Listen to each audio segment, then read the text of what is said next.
ਜਗਦੀਸਾ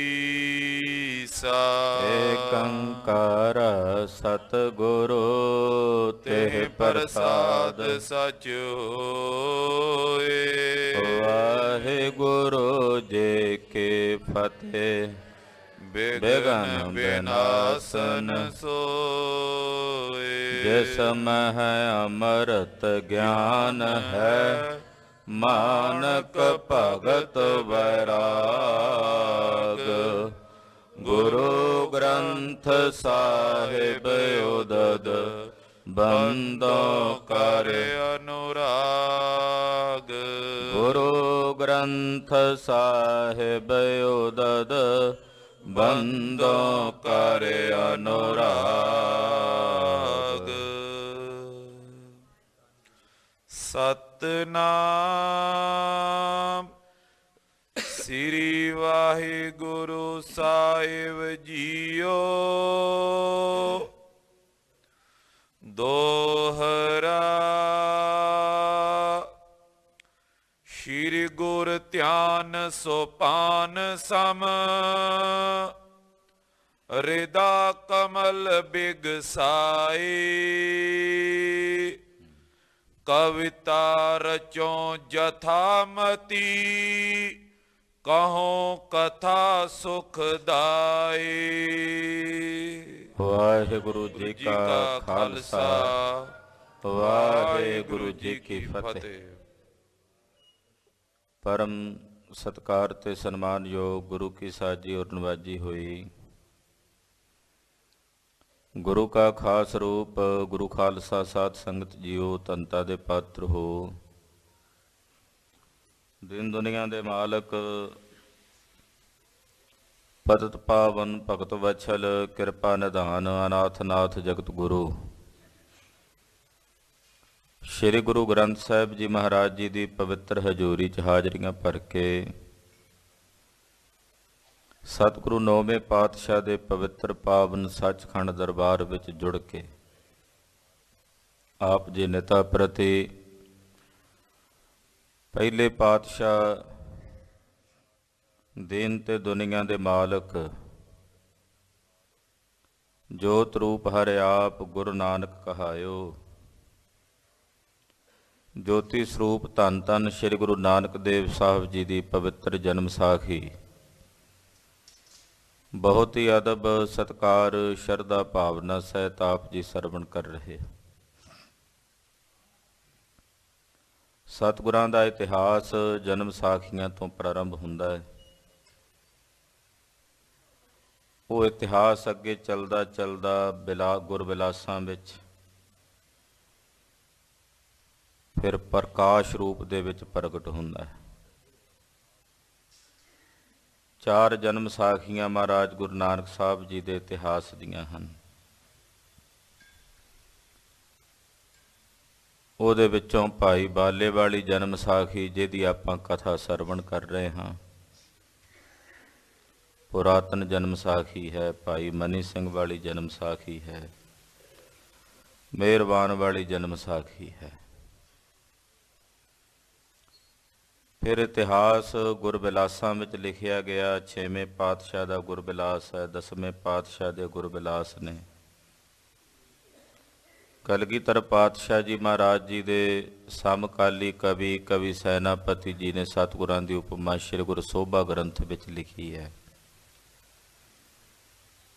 ਫਿਰ ਭਾਈ ਸੁੱਖਾ ਸਿੰਘ ਜੀ ਨੇ ਗੁਰਬਿਲਾਸ ਲਿਖਿਆ, ਭਾਈ ਕੁਇਰ ਸਿੰਘ ਜੀ ਨੇ ਗੁਰਬਿਲਾਸ ਲਿਖਿਆ। ਮਹਿਮਾ ਪ੍ਰਕਾਸ਼ ਹੈ, ਪੰਥ ਪ੍ਰਕਾਸ਼ ਹੈ, ਫਿਰ ਸੂਰਜ ਪ੍ਰਕਾਸ਼ ਹੈ। ਤੋ ਇਸ ਤਰ੍ਹਾਂ ਇਹ ਸਤਿਗੁਰਾਂ ਦਾ ਸਾਰਾ ਇਤਿਹਾਸ ਆਪਾਂ ਨੂੰ ਪੜ੍ਹਨ ਸੁਣਨ ਵਾਸਤੇ ਪ੍ਰਾਪਤ ਹੁੰਦਾ ਹੈ। ਜਨਮ ਸਾਖੀ ਗੁਰੂ ਨਾਨਕ ਸਾਹਿਬ ਦੀ ਆਪਾਂ ਸਰਵਣ ਕਰ ਰਹੇ ਹਾਂ। ਰਾਜੇ ਸ਼ਿਵਨਾਭ ਨੂੰ ਗਰੀਬਨਵਾਜ ਜੀ ਨੇ ਕਿਰਤਾਰਥ ਕੀਤਾ ਹੈ, ਆਪਣੇ ਦਰਸ਼ਨ ਦਿੱਤੇ ਨੇ, ਨਾਮ ਭਗਤੀ ਦਾ ਉਪਦੇਸ਼ ਦ੍ਰਿੜ ਕਰਾਇਆ ਹੈ। ਆਓ ਮਨ ਬਿਰਤੀਆਂ ਇਕਾਗਰ ਕਰੀਏ। ਆਦਿ ਗੁਰੂ ਜਗਤ ਗੁਰੂ ਸ਼੍ਰੀ ਗੁਰੂ ਨਾਨਕ ਪਾਤਸ਼ਾਹ ਦਾ ਪਵਿੱਤਰ ਇਤਿਹਾਸ ਸਰਵਣ ਕਰਨ ਤੋਂ ਪਹਿਲਾਂ ਮਹਾਰਾਜ ਜੀ ਦੇ ਚਰਨਾਂ ਵਿੱਚ ਆਪਣੀਆਂ ਸੁਰਤੀਆਂ ਬਿਰਤੀਆਂ ਜੋੜੀਏ। ਮਨ ਬਿਰਤੀਆਂ ਦੀ ਇਕਾਗਰਤਾ ਹੋਵੇਗੀ, ਫਿਰ ਗੁਰੂ ਸਾਹਿਬ ਜੀ ਦੀ ਕਥਾ ਦਾ ਰਸ ਆਉਂਦਾ ਹੈ। ਮਨ ਔਰ ਬਿਰਤੀਆਂ ਨੂੰ ਇਕਾਗਰ ਕਰਨ ਵਾਸਤੇ ਸਮੂਹ ਮਾਈ ਭਾਈ ਆਖੋ ਜੀ ਸਤਿਨਾਮ। ਸ੍ਰੀ ਵਾਹਿਗੁਰੂ ਸਾਹਿਬ ਜੀ। ਸਤਿਨਾਮ ਸ੍ਰੀ ਵਾਹਿਗੁਰੂ ਸਾਹਿਬ ਜੀ। ਦੋਹਰਾ ਸ਼੍ਰੀ ਗੁਰ ਧਿਆਨ ਸੁਪਾਨ ਸਮ ਰਿਦਾ ਕਮਲ ਬਿਗਸਾਏ। ਸਤਿਗੁਰੂ ਗੁਰੂ ਨਾਨਕ ਸਾਹਿਬ ਜੀ ਦਾ ਜਿਹੜਾ ਧਿਆਨ ਹੈ ਉਹ ਸੂਰਜ ਦੇ ਸਮਾਨ ਹੈ।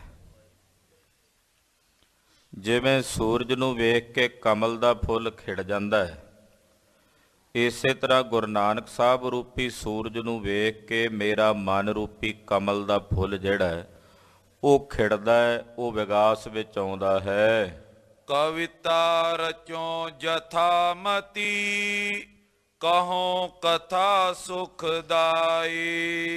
ਮਹਾਕਵੀ ਕਵੀਰਾਜ ਭਾਈ ਸਾਹਿਬ ਭਾਈ ਸੰਤੋਖ ਸਿੰਘ ਜੀ ਕਹਿੰਦੇ, ਮੈਂ ਸਤਿਗੁਰਾਂ ਦੇ ਚਰਨਾਂ ਦਾ ਧਿਆਨ ਧਾਰਨ ਕਰਕੇ ਗੁਰੂ ਸਾਹਿਬ ਜੀ ਦੀ ਜਿਹੜੀ ਕਥਾ ਦੀ ਕਵਿਤਾ ਹੈ, ਜਿੰਨੀ ਮੱਤ ਸਤਿਗੁਰੂ ਜੀ ਦੇਣਗੇ ਉਸ ਮੱਤ ਦੇ ਅਨੁਸਾਰ ਮਹਾਰਾਜ ਜੀ ਦੀ ਮਹਿਮਾ ਸਤਿਗੁਰਾਂ ਦੀ ਕਥਾ ਮੈਂ ਕਵਿਤਾ ਦੇ ਰੂਪ ਦੇ ਵਿੱਚ ਰਚਦਾ ਹਾਂ, ਜਿਸ ਨੂੰ ਸੁਣ ਕੇ ਸੁਖ ਪ੍ਰਾਪਤ ਹੁੰਦਾ ਹੈ। ਸ੍ਰੀ ਬਾਲਾ ਸੰਧੂਆਚ ਚੌਪਈ ਬੋਲੋਕਨ ਬੁਲਵਾਏ ਪੁਆਲਾ। ਭਾਈ ਸਾਹਿਬ ਭਾਈ ਬਾਲਾ ਜੀ ਕਥਾ ਸੁਣਾ ਰਹੇ ਨੇ। ਰਾਜੇ ਸ਼ਿਵਨਾਭ ਨੂੰ ਜਦੋਂ ਸਤਿਗੁਰਾਂ ਨੇ ਕਿਹਾ ਨਾ ਵੀ ਤੂੰ ਧਰਮਸ਼ਾਲਾ ਬਣਾ, ਫਿਰ ਅਸੀਂ ਆਵਾਂਗੇ ਤੇਰੇ ਨਗਰ 'ਚ, ਨਹੀਂ ਤਾਂ ਅਸੀਂ ਇੱਥੇ ਬਾਹਰ ਬਾਗ 'ਚ ਹੀ ਬੈਠੇ ਹਾਂ। ਉਸੇ ਵੇਲੇ ਰਾਜੇ ਸ਼ਿਵਨਾਭ ਨੇ ਆਪਣੇ ਨੌਕਰ ਚਾਕਰ ਸੱਦੇ, ਵਜ਼ੀਰ ਸੱਦੇ, ਬਹੁਤ ਸਾਰੇ ਲੋਕਾਂ ਨੂੰ ਨਗਰਦਿਆਂ ਨੂੰ ਇਕੱਠਿਆਂ ਕੀਤਾ। ਰਚੀ ਧਰਮਸ਼ਾਲਾ ਤਤਕਾਲਾ। ਤਾਤਕਾਲ ਹੀ ਬੜੀ ਸੋਹਣੀ ਧਰਮਸ਼ਾਲਾ, ਬਹੁਤ ਸੋਹਣਾ ਸਥਾਨ ਦਰਬਾਰ ਬਣਾ ਦਿੱਤਾ। ਮ੍ਰਿਗ ਮਦ ਚੰਦਨ ਅਗਰ ਕਪੂਰਾ। ਉਹਦੇ ਚ ਮ੍ਰਿਗ ਮਦ ਕਹਿੰਦੇ ਨੇ ਕਸਤੂਰੀ ਨੂੰ, ਕਸਤੂਰੀ ਚੰਦਨ ਤੇ ਇਹ ਜਿਹੜੀਆਂ ਖੁਸ਼ਬੂਦਾਰ ਵਸਤੂਆਂ ਨੇ ਇਹਦਾ ਚਰਚਣ ਕੀਤਾ ਹੈ। ਕੀਨ ਸੋਲੇਪਨ ਤਾਂ ਸੋਰੂਰਾ। ਕਹਿੰਦੇ ਇਹਦੇ ਨਾਲ ਲੇਪ ਕੀਤਾ, ਚੰਦਨ ਦਾ, ਅਗਰ ਦਾ, ਕਸਤੂਰੀ ਦਾ ਮਿਲਾ ਕੇ ਨਾ ਸਾਰੇ ਉਸ ਧਰਮਸ਼ਾਲਾ ਵਿੱਚ ਦਰਬਾਰ ਦੇ ਵਿੱਚ ਲੇਪ ਕੀਤਾ ਹੈ। ਬਹੁਤ ਸੁੰਦਰ ਤੈਂ ਦਰ ਬਨਵਾਈ। ਬੜਾ ਸੋਹਣਾ ਦਰਬਾਰ ਦਾ ਦਰਵਾਜ਼ਾ ਬਣਵਾਇਆ ਰਾਜੇ ਨੇ। ਭਾਂਤੇ ਅਨੇਕ ਵਿਛੋਣਾ ਛਾਈ। ਅੰਦਰ ਅਨੇਕਾਂ ਪ੍ਰਕਾਰ ਦੇ ਵਿਛੌਣੇ ਵਿਛਾਏ ਹਨ। ਸਰਬ ਗੁਲਾਬ ਕੀਨ ਛਿੜਕਾਵਾ। ਔਰ ਗੁਲਾਬ ਦਾ ਜਿਹੜਾ ਜਲ ਹੁੰਦਾ ਉਹਦਾ ਛਿੜਕਾਵ ਸਾਰੇ ਦਰਬਾਰ ਵਿੱਚ ਕੀਤਾ ਖੁਸ਼ਬੂ ਲਈ। ਬਹੁਤ ਸੁਗੰਧ ਜਾਮੇ ਮਹਿਕਾਵਾ। ਕਹਿੰਦੇ ਇਹੋ ਜੀ ਸੋਹਣੀ ਧਰਮਸ਼ਾਲਾ, ਸੋਹਣਾ ਦਰਬਾਰ ਬਣਿਆ ਕਿ ਸਾਰੀ ਧਰਮਸ਼ਾਲਾ ਵਿੱਚ ਬੜੀ ਸੋਹਣੀ ਸੁਗੰਧੀ ਆਉਂਦੀ ਹੈ। ਤਾਂ ਮੈਂ ਏਕ ਪ੍ਰਿਅੰਕ ਡਸਾਇਓ। ਵਿੱਚ ਬੜਾ ਸੋਹਣਾ ਵਿਛੋਣਾ ਵਿਛਾਇਆ ਸਾਰੀ ਸੰਗਤ ਦੇ, ਗੁਰਸਿੱਖਾਂ ਦੇ ਬੈਠਣ ਵਾਸਤੇ। ਫਿਰ ਸਤਿਗੁਰੂ ਜੀ ਦਾ ਆਸਣ ਲਾਇਆ, ਬੜਾ ਸੋਹਣਾ ਪਲੰਘਾ ਅੰਦਰ ਵਿਛਾਇਆ ਹੈ। ਉਪਰ ਰੁਚਰ ਬਿਛੋਨ ਬਿਛਾਇਓ। ਪਲੰਘਾ ਢਾ ਕੇ ਉਹਦੇ ਤੇ ਬੜਾ ਸੋਹਣਾ ਵਿਛੋਣਾ ਵਿਛਾਇਆ, ਵਿਛਾਈ ਕੀਤੀ ਹੈ। ਅਸ ਪ੍ਰਕਾਰ ਕੀ ਰਚਨਾ ਕਰਕੇ। ਇੱਕ ਸੋਹਣਾ ਉਪਾਧਾਨ ਸਰਾਣਾ ਰੱਖਿਆ, ਚਿੱਟੇ ਰੰਗ ਦਾ ਚਾਦਰਾ ਵਿਛਾ ਕੇ ਤੇ ਬੜਾ ਸੋਹਣਾ ਤਖਤ ਸਜਾਇਆ ਮਹਾਰਾਜ ਸਤਿਗੁਰੂ ਗੁਰੂ ਨਾਨਕ ਸਾਹਿਬ ਜੀ ਦੇ ਸੱਜ ਬੈਠਣ ਵਾਸਤੇ। ਇਹੋ ਜੀ ਸੋਹਣੀ ਰਚਨਾ ਕੀਤੀ। ਗਮਨਿਓ ਭੂਪ ਪਾਉ ਉਰ ਧਰ ਕੇ। ਜਦੋਂ ਸਾਰੀ ਧਰਮਸ਼ਾਲਾ ਬਣ ਕੇ ਤਿਆਰ ਹੋ ਗਈ ਤੋ ਰਾਜਾ ਬੜੀ ਭਾਵਨਾ ਨਾਲ, ਬੜੇ ਪ੍ਰੇਮ ਨਾਲ ਸਤਿਗੁਰੂ ਜੀ ਦੇ ਦਰਸ਼ਨਾਂ ਵਾਸਤੇ ਗਿਆ। ਜਬ ਆਵਾ ਉਪਬਨ ਕੇ ਮਾਈ। ਜਦੋਂ ਬਾਗ ਵਿੱਚ ਆਇਆ ਵੀ ਸਤਿਗੁਰੂ ਜੀ ਨੂੰ ਬੁਲਾ ਕੇ ਲਿਆਵਾਂ ਕਿ ਮਹਾਰਾਜ ਜੀ ਧਰਮਸ਼ਾਲਾ 'ਚ ਚਰਨ ਪਾਉਣ, ਜਿਸ ਵਕਤ ਰਾਜਾ ਬਾਗ ਦੇ ਵਿੱਚ ਆਇਆ, ਸ਼੍ਰੀ ਨਾਨਕ ਤੈਂ ਦੇਖੇ ਨਾਹੀ। ਕੀ ਵੇਖਿਆ ਕਿ ਸਤਿਗੁਰੂ ਗੁਰੂ ਨਾਨਕ ਸਾਹਿਬ ਜੀ ਬਾਗ ਵਿੱਚ ਨਜ਼ਰ ਨਹੀਂ ਆਉਂਦੇ। ਜਦੋਂ ਆਇਆ ਨਾ ਬਾਗ ਵਿੱਚ ਤੇ ਸਤਿਗੁਰੂ ਸੱਚੇ ਪਾਤਸ਼ਾਹ ਜੀ ਬਾਗ ਵਿੱਚ ਨਹੀਂ ਦਿਸਦੇ। ਪਰਖਨ ਪਾਉ ਭੂਪ ਗਤ ਦਾਨਾ। ਮੁਕਤੀ ਦਾਤੇ ਸਤਿਗੁਰੂ ਜੀ ਰਾਜੇ ਸ਼ਿਵ ਨਾਭ ਦਾ ਪ੍ਰੇਮ ਪਰਖਣ ਵਾਸਤੇ ਕਿ ਇਹਦੇ ਅੰਦਰ ਕਿੰਨਾ ਕੁ ਪ੍ਰੇਮ ਹੈ ਸਾਡੇ ਦਰਸ਼ਨਾਂ ਦਾ, ਕਿੰਨਾ ਕੁ ਠਰਮ ਹੈ, ਕਿੰਨਾ ਕਿ ਇਹਦੇ ਅੰਦਰ ਉਡੀਕ ਦਾ ਭਾਵ ਹੈ, ਉਹ ਪਰਖਣ ਵਾਸਤੇ ਸਤਿਗੁਰੂ ਜੀ ਨੇ ਰਚਨਾ ਰਚੀ। ਭਏ ਕਾਲ ਤੈ ਅੰਤਰ ਧਿਆਨਾ। ਮਹਾਰਾਜ ਜੀ ਰਾਜੇ ਸ਼ਿਵ ਨਾਭ ਨੂੰ ਪਰਖਣ ਵਾਸਤੇ ਉਸ ਬਾਗ ਦੇ ਵਿੱਚ ਅੰਤਰ ਧਿਆਨ ਹੋ ਗਏ, ਯਾਨੀ ਕਿ ਅਲੋਪ ਹੋ ਗਏ, ਗੁਪਤ ਹੋ ਗਏ। ਬਿਨਾ ਬਿਲੋਕੇ ਬੇਬਲ ਰਾਉ। ਜਦੋਂ ਰਾਜੇ ਸ਼ਿਵ ਨਾਭ ਨੇ ਆ ਕੇ ਬਾਗ ਵਿੱਚ ਵੇਖਿਆ ਵੀ ਸਤਿਗੁਰੂ ਜੀ ਹੈ ਨਹੀਂ, ਸੱਜੇ ਖੱਬੇ ਨਿਗਾਹ ਮਾਰੀ ਤੇ ਰਾਜਾ ਸ਼ਿਵ ਨਾਭ ਬੇਬਲ ਹੋ ਗਿਆ। ਧਰਨ ਗਿਰਿਓ ਤਨ ਸੁਧ ਨੈ ਕਾਉ। ਕਹਿੰਦੇ ਇੰਨਾ ਬੇਬਲ ਹੋ ਗਿਆ ਵੀ ਜਿਵੇਂ ਗਛੀ ਜੀ ਪੈਂਦੀ ਆ, ਗਛੀ ਜੀ ਖਾ ਕੇ ਜ਼ਮੀਨ ਤੇ ਹੀ ਡਿੱਗ ਪਿਆ ਵੀ ਕਿਤੇ ਸਤਿਗੁਰੂ ਜੀ ਚਲੇ ਤਾਂ ਨਹੀਂ ਗਏ, ਮੈਂ ਤਾਂ ਧਰਮਸ਼ਾਲਾ ਹੀ ਬਣਾਉਂਦਾ ਰਹਿ ਗਿਆ ਤੇ ਸਤਿਗੁਰੂ ਜੀ ਇੱਥੋਂ ਕਿਤੇ ਚਲੇ ਗਏ ਹੋਣ। ਏਦਾਂ ਮਾਨੋ ਜਿਵੇਂ ਗਛੀ ਪਈ ਹੋਵੇ, ਡਿੱਗ ਪਿਆ। ਲਗੀ ਮਿਰਤਕਾ ਅੰਗਨ ਮਾਈ। ਸਰੀਰ ਦੇ ਅੰਗਾਂ ਦੇ ਉੱਤੇ ਮਿੱਟੀ ਲੱਗ ਗਈ। ਲੀਨ ਉਚਾਏ ਸੇਵਕਨ ਤਾਈ। ਇਹਦੇ ਜਿਹੜੇ ਸੇਵਕ ਸਨ ਨਾਲ ਰਾਜੇ ਸ਼ਿਵ ਨਾਭ ਦੇ, ਉਹਨਾਂ ਨੇ ਰਾਜੇ ਸ਼ਿਵ ਨਾਭ ਨੂੰ ਪਕੜ ਕੇ ਉਠਾਇਆ। ਪਹੁੰਚ ਅੰਗ ਕਰ ਪੌਣ ਚੁਲਾਈ।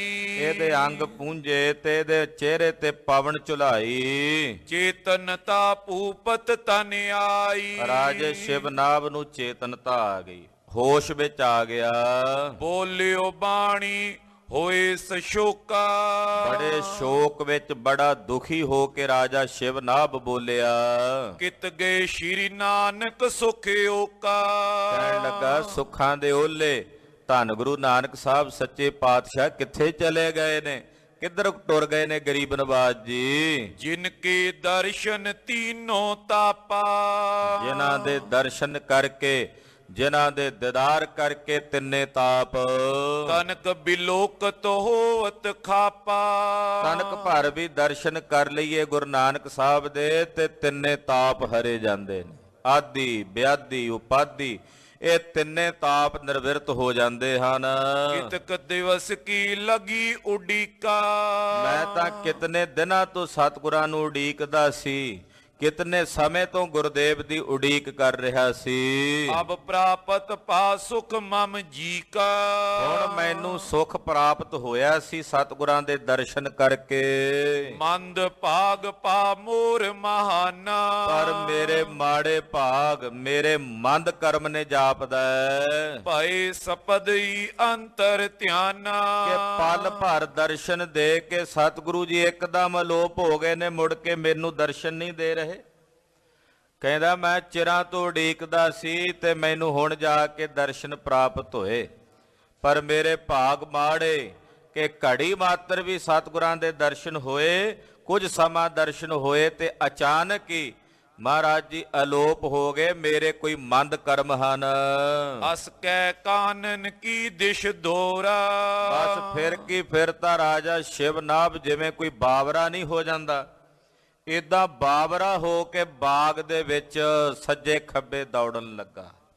ਜਿਵੇਂ ਮਹਾਰਾਜ ਜੀ ਦੇ ਬਚਨ ਨਾ, ਬਾਵਲ ਹੋਈ 100 ਲੋਰੋਂ, ਏਦਾਂ ਬਾਵਰਾ ਹੋ ਕੇ ਕਹਿੰਦੇ ਬਾਗ ਦੇ ਵਿੱਚ ਭੱਜਣ ਲੱਗਾ। ਪ੍ਰੇਮ ਪ੍ਰਬਲ ਨੇ ਕੀਨੋ ਬੌਰਾ। ਸਤਿਗੁਰੂ ਜੀ ਦੇ ਪ੍ਰਬਲ ਪ੍ਰੇਮ ਨੇ ਬੌਰਾ ਕਰ ਦਿੱਤਾ। ਪ੍ਰਬਲ ਪ੍ਰੇਮ ਦੇ ਵਿੱਚ ਰਾਜਾ ਸ਼ਿਵ ਨਾਭ ਬੌਰਾ ਹੋ ਗਿਆ। ਆਰਤ ਹੋਏ ਪੁਕਾਰਤ ਭਾਰੀ। ਦੁਖੀ ਹੋ ਕੇ, ਦਿਲੋਂ ਆਰਤ ਹੋ ਕੇ ਪੁਕਾਰ ਕਰਦਾ ਮਹਾਰਾਜ ਜੀ ਦੇ ਨਾਂ ਨੂੰ ਲੈ ਕੇ। ਪ੍ਰਾਨ ਨਾਥ ਮਿਲੀਏ ਇੱਕ ਬਾਰੀ। ਆਵਾਜ਼ਾਂ ਮਾਰਦਾ ਦੌੜਦਾ ਦੌੜਦਾ ਬਾਗ ਵਿੱਚ, ਹੇ ਪ੍ਰਾਣਨਾਥ ਕਿਰਪਾ ਕਰਕੇ ਇੱਕ ਵਾਰੀ ਤਾਂ ਮਿਲੋ। ਹੇ ਪ੍ਰਾਣਨਾਥ ਕਿਰਪਾ ਕਰਕੇ ਇੱਕ ਵਾਰ ਤਾਂ ਮਿਲ ਜਾਓ। ਦੌਰ ਦੌਰ ਸੁਧ ਹੇਤ ਮੁਕੰਦਾ। ਸਤਿਗੁਰਾਂ ਦੀ ਖਬਰ ਲੈਣ ਵਾਸਤੇ, ਪਤਾ ਕਰਨ ਵਾਸਤੇ ਵੀ ਕਿੱਥੇ ਗਏ ਨੇ। ਰਾਜਾ ਸ਼ਿਵਨਾਭ ਦੌੜ ਦੌੜ ਕੇ ਜਾ ਰਿਹਾ ਹੈ। ਪੂਜਤ ਬਿਟਪ ਬਿਹੰਗਨ ਬ੍ਰਿੰਦਾ। ਦਰਖਤਾਂ ਨੂੰ ਪੁੱਛਦਾ, ਦਰਖਤਾਂ ਨੂੰ ਹਿਲਾ ਕੇ ਐ ਦਰਖਤੋ ਤੁਸੀਂ ਦੱਸੋ ਮੇਰੇ ਪ੍ਰਾਣਨਾਥ ਸੁਆਮੀ ਜੀ ਨੂੰ ਤੁਸੀਂ ਵੇਖਿਆ ਕਿਤੇ ਜਾਂਦੇ ਆ? ਬੈਠੇ ਪੰਛੀਆਂ ਨੂੰ ਆਵਾਜ਼ ਮਾਰਦੇ ਆ, ਪੰਛੀਓ ਤੁਸੀਂ ਦੱਸ ਦਿਓ ਮੇਰੇ ਸੁਆਮੀ ਜੀ ਕਿੱਥੇ ਗਏ ਨੇ, ਕਿੱਧਰ ਚਲੇ ਗਏ ਨੇ, ਕਿੱਥੇ ਤੁਸੀਂ ਉਹਨਾਂ ਨੂੰ ਜਾਂਦਿਆਂ ਤੱਕਿਆ, ਮੈਨੂੰ ਖਬਰ ਦਿਓ, ਸੁਨੇਹਾ ਦਿਓ। ਏਦਾਂ ਰਾਜਾ ਸ਼ਿਵਨਾਭ ਦਰਖਤਾਂ ਤੇ ਬੈਠੇ ਪੰਛੀਆਂ ਨੂੰ ਪੁੱਛਦਾ। ਗਿਰਵਰ ਸਰਵਰ ਹੋਏ ਕਰ ਤੀਰਾ। ਨੇੜੇ ਜਿਹੜੇ ਛੋਟੇ ਪਹਾੜ ਨੇ, ਤਾਲ ਨੇ, ਉਹਨਾਂ ਦੇ ਕੋਲ ਜਾ ਜਾ ਕੇ ਪੁੱਛਦੇ ਰਾਜਾ ਸ਼ਿਵਨਾਭ ਜੀ, ਤੁਮ ਦੇਖਿਓ ਕਿਤ ਗੁਨੀ ਗਹੀਰਾ। ਐ ਤੁਸੀਂ ਦੱਸ ਦਿਓ ਤੁਸੀਂ ਕਿਤੇ ਵੇਖਿਆ ਮੇਰੇ ਗੁਣੀ ਗਹੀਰ ਸੁਆਮੀ ਨੂੰ? ਐ ਤਾਲ ਤੇਰੇ ਵਿੱਚ ਤਾਂ ਉਹਨਾਂ ਚਰਨ ਪਾਏ ਹੋਣਗੇ, ਤੂੰ ਹੀ ਦੱਸ ਦੇ ਕਿੱਧਰ ਜਾਂਦਿਆਂ ਨੂੰ ਵੇਖਿਆ ਸਤਿਗੁਰਾਂ ਨੂੰ? ਏਦਾਂ ਬੇਬਲ ਹੋਇਆ, ਬਾਵਰਾ ਹੋਇਆ ਰਾਜਾ ਸ਼ਿਵਨਾਭ ਉਹਨਾਂ ਤਲਾਬਾਂ ਨੂੰ, ਦਰਖਤਾਂ ਨੂੰ, ਬੂਟਿਆਂ ਨੂੰ, ਫੁੱਲਾਂ ਨੂੰ ਪਕੜ ਪਕੜ ਕੇ ਪੁੱਛਦੇ ਹਨ। ਬਿਕੁਲ ਬਚਨ ਬੋਲਤ ਬਨ ਮਾਈ। ਬੜੇ ਬੇਬਲ ਤੇ ਵਿਆਕੁਲ ਹੋਏ ਬੋਲ ਆਪਣੇ ਮੁਖੋਂ ਬੋਲਦੇ, ਜਿਵੇਂ ਕੋਈ ਆਵਾ ਫਾਵਾ ਜਿਹਾ ਹੋ ਜਾਂਦਾ ਹੈ।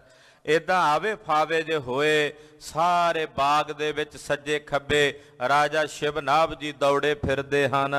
ਕੈ ਅਸਥਾਨ ਬਿਲੋ ਕੇ ਨਾਈ। ਕਹਿੰਦੇ ਕੋਈ ਜਗ੍ਹਾ ਨਜ਼ਰ ਨਹੀਂ ਆਉਂਦੇ ਸਤਿਗੁਰੂ ਜੀ, ਸਾਰੀਆਂ ਥਾਵਾਂ ਵੇਖਦੇ, ਸਾਰੇ ਬਾਗ ਵਿੱਚ ਵੇਖਦੇ, ਦਰਖਤਾਂ ਦੇ ਓਹਲੇ ਹੋ ਕੇ ਵੇਖਦੇ, ਪਰੇ ਹੋ ਕੇ, ਕਿਤੇ ਵੀ ਸਤਿਗੁਰੂ ਜੀ ਨਜ਼ਰ ਹੀ ਨਹੀਂ ਆਉਂਦੇ।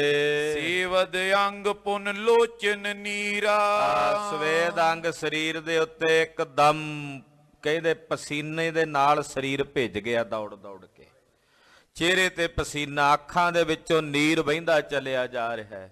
ਹੇ ਕਮਲ ਨੈਣ ਕਿੱਥੇ ਚਲੇ ਗਏ ਹੋ ਮੈਨੂੰ ਛੱਡ ਕੇ? ਇੱਕ ਵਾਰੀ ਤਾਂ ਦਰਸ਼ਨ ਦਿਓ ਮੇਰੇ ਸਾਹਿਬ, ਇੱਕ ਵਾਰੀ ਤਾਂ ਦੀਦਾਰ ਦਿਓ। ਏਦਾਂ ਬਿਨਤਾਂ ਕਰਦਾ ਤੇ ਨੇਤਰਾਂ ਚੋਂ ਨੀਰ ਵਹਾਉਂਦਾ। ਸਰਬ ਭੀਗ ਗੇ ਚੀਰ ਸ਼ਰੀਰਾ। ਉਧਰ ਨੇਤਰਾਂ ਦੇ ਜਲ ਨਾਲ ਕੱਪੜੇ ਭਿੱਜਦੇ ਆ, ਉਧਰ ਤਨ ਤੋਂ ਆਏ ਪਸੀਨੇ ਨਾਲ ਸਾਰੇ ਬਸਤਰ ਭਿੱਜ ਗਏ। ਗਿਰਿਓ ਤਰਨ ਪਰ ਹੋਏ ਮੁਰਛਾਈ। ਮੂਰਛਤ ਹੋ ਕੇ ਆਖਿਰ ਦੌੜ ਦੌੜ ਕੇ ਭੱਜ ਭੱਜ ਕੇ ਬੇਹੋਸ਼ ਹੋ ਕੇ ਰਾਜਾ ਸ਼ਿਵਨਾਭ ਜੀ ਜ਼ਮੀਨ ਤੇ ਡਿੱਗ ਪਏ। ਤਬ ਪ੍ਰਗਟੇ ਸ਼੍ਰੀ ਗੁਰ ਜਗ ਸਾਈ। ਜਦੋਂ ਰਾਜਾ ਸ਼ਿਵਨਾਭ ਜੀ ਡਿੱਗੇ, ਜਗਤ ਸਾਈਂ ਧੰਨ ਗੁਰੂ ਨਾਨਕ ਸਾਹਿਬ ਉਸੇ ਵੇਲੇ ਉਹਦੇ ਸਨਮੁਖ ਪ੍ਰਗਟ ਹੋ ਗਏ। ਸਤਿ ਸ੍ਰੀ ਅਕਾਲ। ਸੰਕੇਤ ਸੁਣਿਓ, ਸੰਕੇਤ ਕੀ ਹੈ? ਬਸ ਗੁਰੂ ਸਾਹਿਬ ਵੇਖਦੇ ਆ ਵੀ ਮੇਰਾ ਸੇਵਕ ਮੇਰੇ ਅੱਗੇ ਢੈਂਦਾ ਕਦੋਂ ਹੈ। ਜਦੋਂ ਆਪਣੇ ਸੇਵਕ ਨੂੰ ਆਪਣੇ ਚਰਨਾਂ 'ਚ ਟੱਠਾ ਵੇਖ ਲੈਂਦੇ ਆ, ਤਾਤਕਾਲ ਪ੍ਰਗਟ ਹੋ ਕੇ ਮੋਢਿਆਂ ਤੋਂ ਪਕੜ ਕੇ ਗਲ ਨਾਲ ਲਾ ਲੈਂਦੇ ਆ। ਬਸ ਸਾਨੂੰ ਡਿੱਗਣਾ ਨਹੀਂ ਨਾ ਆਉਂਦਾ, ਅਸੀਂ ਕਹਿੰਦੇ ਮੈਂ ਕੀਤਾ, ਮੈਂ ਕਰਾਂਗਾ, ਮੇਰੇ ਵਿੱਚ ਇਹ ਤਾਣ ਹੈ। ਤੇ ਮਹਾਰਾਜ ਜੀ ਕਹਿੰਦੇ ਫਿਰ ਭੱਜ ਲੈ ਬਈ। ਆਪਣੇ ਯਤਨ ਨਾਲ ਭੱਜਿਆ ਫਿਰਿਆ ਸ਼ਿਵਨਾਭ, ਕਦੇ ਸੱਜੇ ਕਦੇ ਖੱਬੇ, ਕਦੇ ਕਿਹਨੂੰ ਪੁੱਛੇ ਕਦੇ ਕਿਹਨੂੰ ਪੁੱਛੇ। ਜਦੋਂ ਡਿੱਗਾ ਉਦੋਂ ਹੀ ਪ੍ਰਗਟ ਹੋ ਗਏ। ਇਹ ਮੇਰੇ ਸਾਹਿਬ ਦੀ ਖੇਡ ਹੈ। ਅਬ ਹਮ ਚਲੀ ਠਾਕੁਰ ਪਹਾਰ, ਜਬ ਹਮ ਸ਼ਰਨ ਪ੍ਰਭੂ ਕੀ ਆਈ। ਰਾਖ ਪ੍ਰਭੂ ਭਾਵੇਂ ਮਾਰ, ਮੇਲ ਲਹੋ ਦਇਆਲ। ਟਹਿ ਪਏ ਦੁਆਰਿਆ, ਮੇਲ ਲਹੋ ਦਇਆਲ। ਟਹਿ ਪਏ ਦੁਆਰਿਆ, ਰਖ ਲੈ ਵੋ ਦੀਨ ਦਇਆਲ। ਭਰਮਤ ਬਹੁ ਹਾਰਿਆ। ਜਦੋਂ ਸਾਹਿਬ ਦੇ ਚਰਨਾਂ 'ਚ ਢਹਿ ਪੈਂਦਾ ਤੇ ਸਾਹਿਬ ਪ੍ਰਗਟ ਹੋ ਜਾਂਦੇ ਆ। ਜਦੋਂ ਡਿੱਗ ਪਿਆ ਨੇ ਰਾਜੇ ਸ਼ਿਵਨਾਭ ਜੀ ਹੋਣੀ ਡਿੱਗ ਪਏ, ਮੇਰੇ ਸਤਿਗੁਰੂ ਜੀ ਤਾਤਕਾਲ ਉਸੇ ਵੇਲੇ ਪ੍ਰਗਟ ਹੋ ਗਏ। ਮੰਦ ਮੰਦ ਕਰ ਪਵਨ ਚੁਲਾਵਾ। ਸਤਿਗੁਰੂ ਜੀ ਦੇ ਮੋਢੇ ਤੇ ਚਾਦਰਾ ਸੀ। ਗੁਰਦੇਵ ਨੇ ਉਸ ਚਾਦਰੇ ਨਾਲ ਏਦਾਂ ਹਵਾ ਝੱਲੀ, ਰਾਜੇ ਸ਼ਿਵਨਾਭ ਦੇ ਚਿਹਰੇ ਤੇ ਪਹੁੰਚ ਬਦਨ ਕੋ ਨੀਰ ਚੁਆਵਾ। ਆਪਣੇ ਹੱਥੀਂ ਚਾਦਰੇ ਨਾਲ ਰਾਜੇ ਦਾ ਚਿਹਰਾ ਪੂੰਝਿਆ। ਜਲ ਮੰਗਾ ਕੇ ਮੇਰੇ ਸਾਹਿਬ ਨੇ ਆਪ ਰਾਜੇ ਸ਼ਿਵਨਾਭ ਦੇ ਮੁਖ 'ਚ ਜਲ ਨਿਚੋੜਿਆ। ਪੀ ਤਨ ਕੀ ਸੁਧ ਪੁਨ ਅਵਨੀਪਾ। ਜਦੋਂ ਜਲ ਦਾ ਘੁੱਟ ਅੰਦਰ ਗਿਆ ਨਾ ਰਾਜੇ ਸ਼ਿਵਨਾਭ ਜੀ ਦੇ, ਤੇ ਸਰੀਰ 'ਚ ਚੇਤਨਾ ਆਈ, ਹੋਸ਼ ਵਿੱਚ ਆਏ। ਪ੍ਰੀਤਮ ਦੇਖੇ ਖਰੇ ਸਮੀਪਾ। ਨੇਤਰ ਖੋਲੇ ਤੇ ਕੀ ਵੇਖਦੇ ਰਾਜਾ ਸ਼ਿਵਨਾਭ ਜੀ ਕਿ ਉਹਨਾਂ ਦੇ ਪ੍ਰਾਣਾ ਤੋਂ ਪਿਆਰੇ ਪ੍ਰੀਤਮ ਉਹਨਾਂ ਦੇ ਨੇਤਰਾਂ ਦੇ ਸਾਹਮਣੇ ਖੜੇ ਹਨ। ਹਾਂਜੀ, ਪਾਇਨ ਪਰਿਓ ਉਤਾਇਲ ਕਰਕੇ। ਬੜਾ ਉਤਾਇਲ ਕਾਲਾ ਹੋਇਆ ਰਾਜਾ ਸ਼ਿਵਨਾਭ ਜੀ। ਮਹਾਰਾਜ ਜੀ ਦੇ ਚਰਨੀ ਢਹਿ ਪਏ, ਘੁੱਟ ਕੇ ਚਰਨ ਫੜ ਲਏ ਸਤਿਗੁਰਾਂ ਦੇ। ਉਮਗ ਆਨੰਦ ਰਹਿਓ ਗਰ ਭਰ ਕੇ। ਹਿਰਦੇ 'ਚ ਆਨੰਦ ਉਮਗਿਆ ਹੋਇਆ, ਗਲਾ ਭਰ ਗਿਆ, ਕੰਠ 'ਚੋਂ ਬੋਲ ਨਹੀਂ ਹੁੰਦਾ। ਧਰਮਸਾਲ ਮੈਂ ਸਿਰ ਜੀ ਸੁਆਮੀ। ਕੁਝ ਸਮੇਂ ਬਾਅਦ ਹੌਸਲਾ ਕਰਕੇ ਬੋਲੇ ਰਾਜਾ ਸ਼ਿਵਨਾਭ ਜੀ, ਸੁਆਮੀ ਆਪ ਜੀ ਦੇ ਹੁਕਮ ਦੀ ਪਾਲਣਾ ਕਰਕੇ ਮੈਂ ਸੋਹਣੀ ਧਰਮਸ਼ਾਲਾ ਬਣਾ ਦਿੱਤੀ ਹੈ। ਤੁਮ ਕਿਤ ਗਮਨੇ ਅੰਤਰਜਾਮੀ। ਇਹ ਅੰਤਰਜਾਮੀ ਸਤਿਗੁਰੂ ਜੀ, ਤੁਸੀਂ ਕਿੱਥੇ ਚਲੇ ਗਏ ਸੀ ਅਚਾਨਕ? ਅਬ ਚੱਲ ਕਰੀਏ ਨਗਰ ਪਵਿੱਤਰਾ। ਮਹਾਰਾਜ ਜੀ ਚਲੋ ਚੱਲ ਕੇ ਮੇਰਾ ਨਗਰ ਪਵਿੱਤਰ ਕਰੋ, ਭਵਨ ਪਵਿੱਤਰ ਕਰੋ। ਵੈਸ ਰਾਜੀਏ ਪਵਨ ਬਚਿਤਰਾ।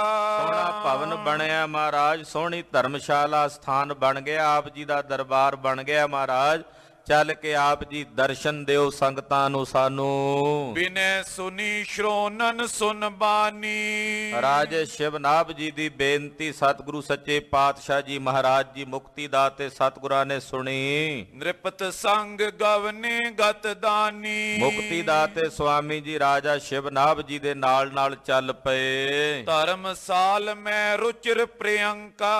ਜਿੱਥੇ ਧਰਮਸ਼ਾਲਾ ਦੇ ਵਿੱਚ ਬੜਾ ਸੋਹਣਾ ਪਲੰਘਾ ਡਾਇਆ ਹੋਇਆ, ਉੱਤੇ ਬੜਾ ਸੋਹਣਾ ਵਿਛੋਣਾ ਵਿਛਾਇਆ, ਚੰਦੋਆ ਤਾਣਿਆ ਹੋਇਆ, ਮਹਾਰਾਜ ਜੀ ਦਾ ਤਖਤ ਸਜਾਇਆ ਹੋਇਆ। ਤੈਂ ਬੈਸਾਏ ਬਦਨ ਮੇ ਅੰਕਾ। ਔਰ ਚੰਦਰਮਾ ਜੈਸੇ ਸੋਹਣੇ ਮੁਖੜੇ ਵਾਲੇ ਗਰੀਬ ਨਵਾਜ ਸਾਹਿਬ ਜੀ ਨੂੰ ਉਸ ਪਲੰਘੇ ਦੇ ਉੱਤੇ ਰਾਜੇ ਸ਼ਿਵਨਾਭ ਨੇ ਬਿਠਾਇਆ। ਸਗਰੇ ਨਗਰ ਬਢਾਏ ਉਛਾਹ। ਨਗਰ ਦੇ ਜਿਤਨੇ ਲੋਕ ਸਨ ਸਭ ਅੰਦਰ ਬੜਾ ਉਛਾਹ, ਬੜਾ ਉਤਸਵ ਹੈ ਮਹਾਰਾਜ ਜੀ ਦੇ ਆਉਣ ਦਾ। ਦਰਸ਼ਨ ਹਿਤ ਨਰ ਨਰ ਉਮਾਹ। ਜਿਤਨੇ ਨਰ ਨਾਰੀਆਂ ਨੇ ਸਭ ਦਰਸ਼ਨਾਂ ਵਾਸਤੇ ਭਾਰੀ ਉਮਾ ਧਾਰਨ ਕਰਕੇ ਆਏ ਹਨ। ਪਾਇਨ ਨਿਕਟ ਉਪਾਇਨ ਤਰਈ। ਮੇਰੇ ਸਾਹਿਬ ਜੀ ਦੇ ਪਵਿੱਤਰ ਚਰਨਾਂ ਦੇ ਪਾਸ ਆ ਕੇ ਅਨੇਕ ਪ੍ਰਕਾਰ ਦੀਆਂ ਪਿਟਾਵਾਂ ਧਰਦੇ ਹਨ। ਹੱਥ ਜੋੜ ਕੇ ਬੰਦਨ ਕਰਈ। ਹੱਥ ਜੋੜ ਕੇ ਬਾ ਅਦਬ ਬੰਦਨਾ ਕਰਦੇ, ਨਮਸਕਾਰ ਕਰਦੇ ਹਨ। ਮੰਜੁਲ ਫੂਲਨ ਅੰਜੁਲ ਡਾਰੇ। ਫੁੱਲਾਂ ਦੀ ਮਾਲਾ ਦੀ ਵਰਖਾ ਸਤਿਗੁਰੂ ਜੀ ਦੇ ਸੀਸ ਤੇ ਕਰਦੇ ਹਨ। ਚਰਚੇ ਚੰਦਨ ਧੂਪ ਤੁਖਾਰੇ। ਚੰਦਨ ਦਾ ਚਰਚਨ ਕਰਦੇ ਤੇ ਧੂਪ ਤੁਖਾਉਂਦੇ ਸੁਗੰਧੀ ਵਾਸਤੇ। ਅਤ ਉਤਸਵ ਸੋਪੁਰ ਪਾਪੂਰਨ। ਸਾਰੇ ਨਗਰ ਵਿੱਚ ਬੜਾ ਉਤਸਵ ਹੋਇਆ, ਸਾਰੇ ਨਗਰ ਦੇ ਵਿੱਚ ਵੱਡੀ ਭਾਰੀ, ਜਿਵੇਂ ਕਹਿੰਦੇ ਕੋਈ ਸ਼ਾਦੀ ਦਾ ਮਾਹੌਲ ਹੁੰਦਾ ਵਿਆਹ ਦਾ, ਏਦਾਂ ਦਾ ਮਾਹੌਲ ਬਣਿਆ ਹੋਇਆ। ਕੀਰਤ ਪਸਰੀ ਪਾਵਨ ਰੂਰਨ। ਸਤਿਗੁਰੂ ਜੀ ਦੀ ਸੋਹਣੀ ਕੀਰਤੀ, ਉਜਵਲ ਕੀਰਤੀ ਚਾਰੇ ਪਾਸੇ ਫੈਲ ਰਹੀ ਹੈ। ਚੰਦ ਕਲਾ ਲੈ ਰਾਣੀ ਸੰਗਾ।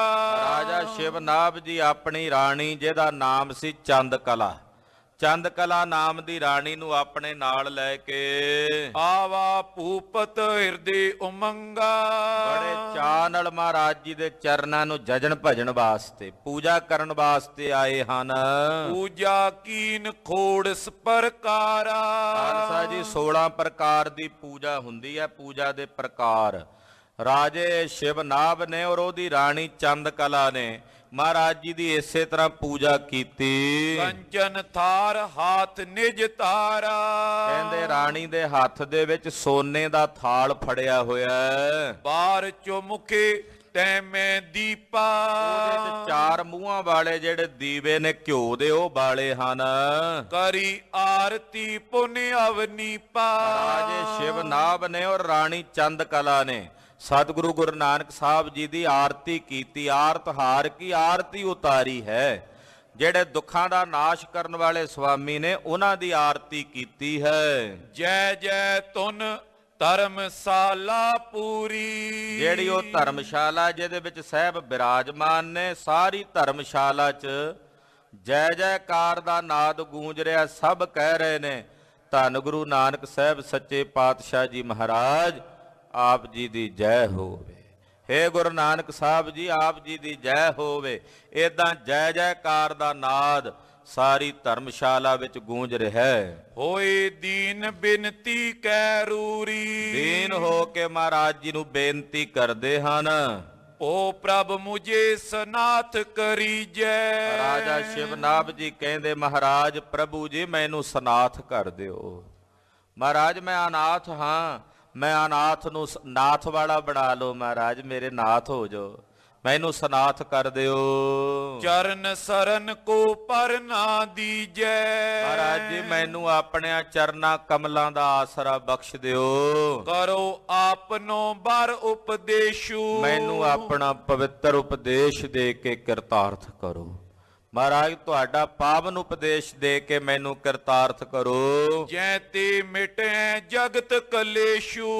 ਜਿਸ ਉਪਦੇਸ਼ ਨੂੰ ਸੁਣ ਕੇ ਮੰਨ ਕੇ ਕਮਾ ਕੇ ਮੇਰੇ ਕਲੇਸ਼ ਮਿਟ ਜਾਣ, ਐਸਾ ਪਵਿੱਤਰ ਉਪਦੇਸ਼ ਦਿਓ। ਸਰਬ ਦੇਸ਼ ਕੋ ਕਰੋ ਕਿਰਤਾਰਥ।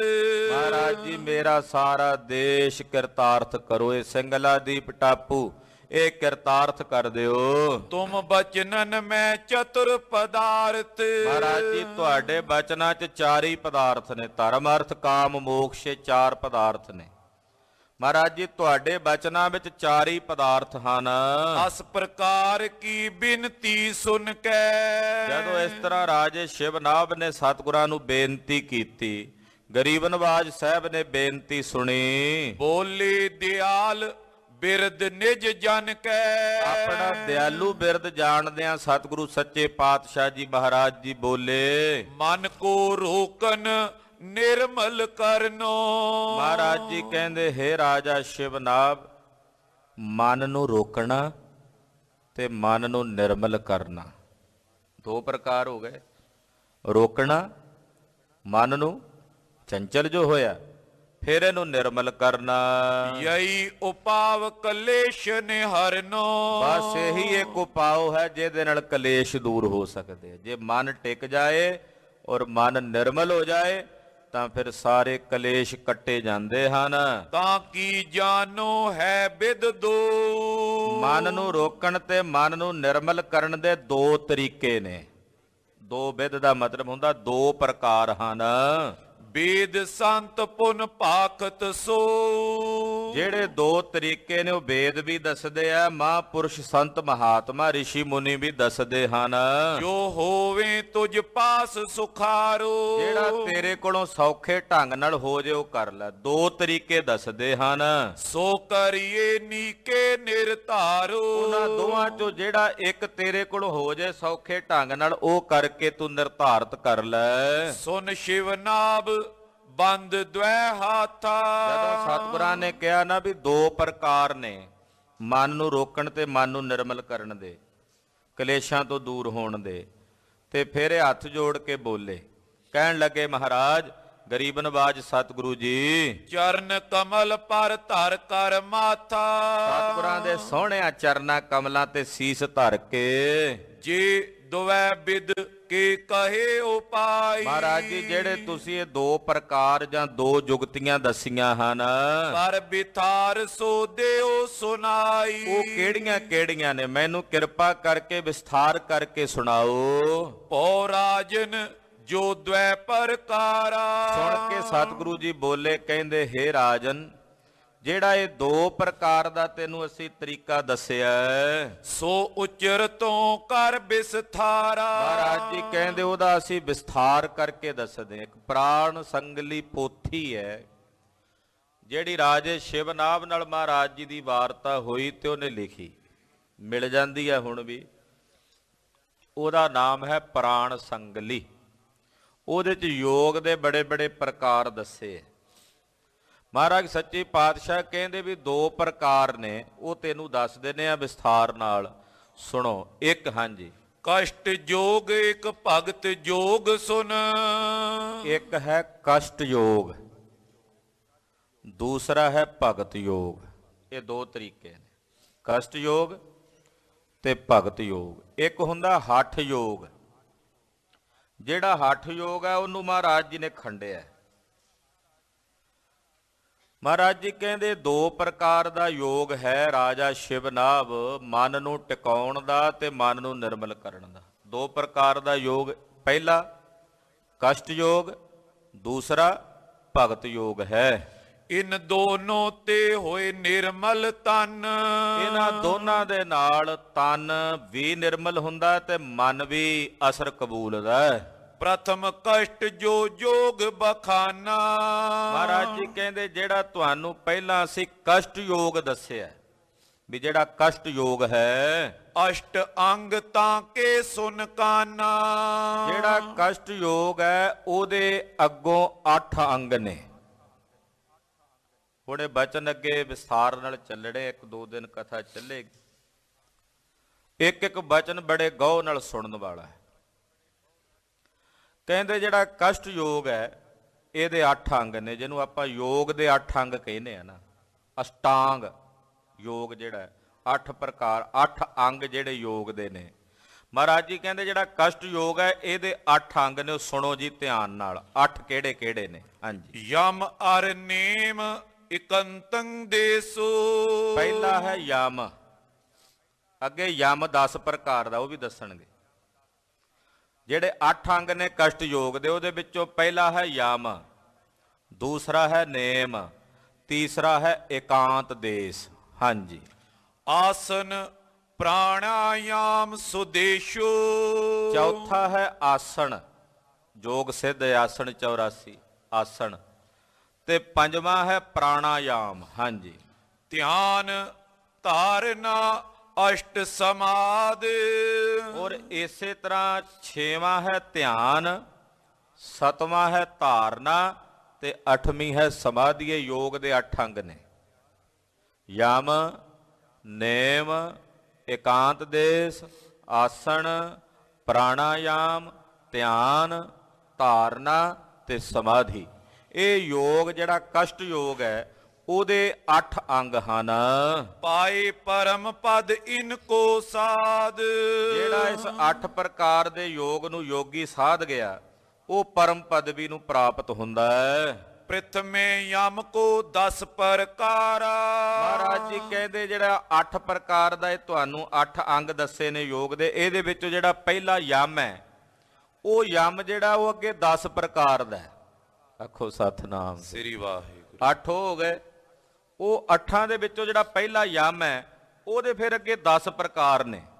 ਉਹ 10 ਪ੍ਰਕਾਰ ਦਾ ਯਮ ਹੈ, ਉਹ ਸੁਣੋ ਜੀ ਕਿਹੜਾ ਹੈ। ਲੱਛਨ ਤਿਨ ਕੋ ਕਰੋ ਬਿਥਾਰਾ। ਮਹਾਰਾਜ ਜੀ ਕਹਿੰਦੇ ਉਹ 10 ਪ੍ਰਕਾਰ ਦਾ ਜਿਹੜਾ ਯਮ ਹੈ ਉਹਦੇ ਲੱਛਣ ਅਸੀਂ ਤੁਹਾਨੂੰ ਦੱਸਦੇ ਹਾਂ। ਰਾਜਾ ਸ਼ਿਵਨਾਭ ਜੀ ਸੁਣੋ। ਦੋਹਰਾ ਇੱਕ ਅਹਿੰਸਾ ਜਾਨੀਏ, ਮਨ ਬਚ ਕਾਇਆ ਤੀਨ। ਉਹ 10 ਪ੍ਰਕਾਰ ਦੇ ਯਮ ਚੋਂ ਜਿਹੜਾ ਸਭ ਤੋਂ ਪਹਿਲਾ ਯਮ ਹੈ ਉਹ ਹੈ ਅਹਿੰਸਾ। ਅਹਿੰਸਾ ਦਾ ਮਤਲਬ ਕਿਸੇ ਜੀਵ ਨੂੰ ਨਾ ਮਾਰਨਾ, ਇਹੀ ਅਰਥ ਕਰਦੇ ਆ ਹਿੰਸਾ ਤੋਂ ਰਹਿਤ, ਅਹਿੰਸਾ। ਤੇ ਸਾਡੇ ਦੇਸ਼ ਦੇ ਵਿੱਚ ਬਹੁਤ ਸਾਰੇ ਮਤਾਂ ਦਾ ਇਹ ਸੂਤਰ ਹੈ। ਉਹ ਕਹਿੰਦੇ ਅਹਿੰਸਾ ਪਰਮੋ ਧਰਮ, ਕਿ ਅਹਿੰਸਾ ਹੀ ਸਾਡਾ ਸ੍ਰੇਸ਼ਟ ਧਰਮ ਹੈ। ਮਹਾਰਾਜ ਜੀ ਕਹਿੰਦੇ ਜਿਹੜਾ ਪਹਿਲਾ ਯਮ ਹੈ ਉਹਨੂੰ ਕਹਿੰਦੇ ਨੇ ਅਹਿੰਸਾ। ਇੱਕ ਅਹਿੰਸਾ ਜਾਨੀਏ ਮਨ ਬਚ ਕਾਇਆ ਤੀਨ। ਇੱਕ ਅਹਿੰਸਾ ਤੋਂ ਦਾ ਬਚੇ ਵੀ ਸਰੀਰ ਕਰਕੇ ਨਹੀਂ ਮਾਰਨਾ ਕਿਸੇ ਨੂੰ। ਪਰ ਮਹਾਰਾਜ ਜੀ ਕਹਿੰਦੇ ਜਿਹੜੀ ਅਹਿੰਸਾ ਹੈ ਉਹ ਵੀ 3 ਪ੍ਰਕਾਰ ਦੀ ਹੈ। ਇੱਕ ਹੈ ਮਨ ਕਰਕੇ, ਦੂਜੀ ਹੈ ਬਚਨ ਕਰਕੇ ਤੇ ਤੀਜੀ ਹੈ ਸਰੀਰ ਕਰਕੇ। ਮਨ ਬਚ ਕਰਮ, ਸਰੀਰ ਕਰਕੇ।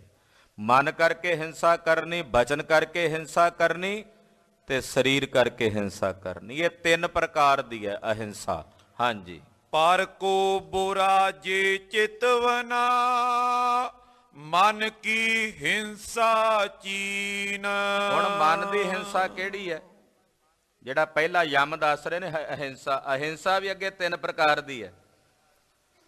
ਅਹਿੰਸਾ ਵਿੱਚ ਸਭ ਤੋਂ ਪਹਿਲਾਂ ਹੈ ਮਨ ਦੀ ਹਿੰਸਾ। ਮਨ ਵਿੱਚ ਕਿਸੇ ਲਈ ਮਾੜਾ ਚਿਤਵਣਾ, ਮਨ ਲਈ ਕਿਸੇ ਲਈ ਬੁਰਾ ਚਿਤਵਣਾ, ਇਹ ਮਨ ਦੀ ਹਿੰਸਾ ਹੈ।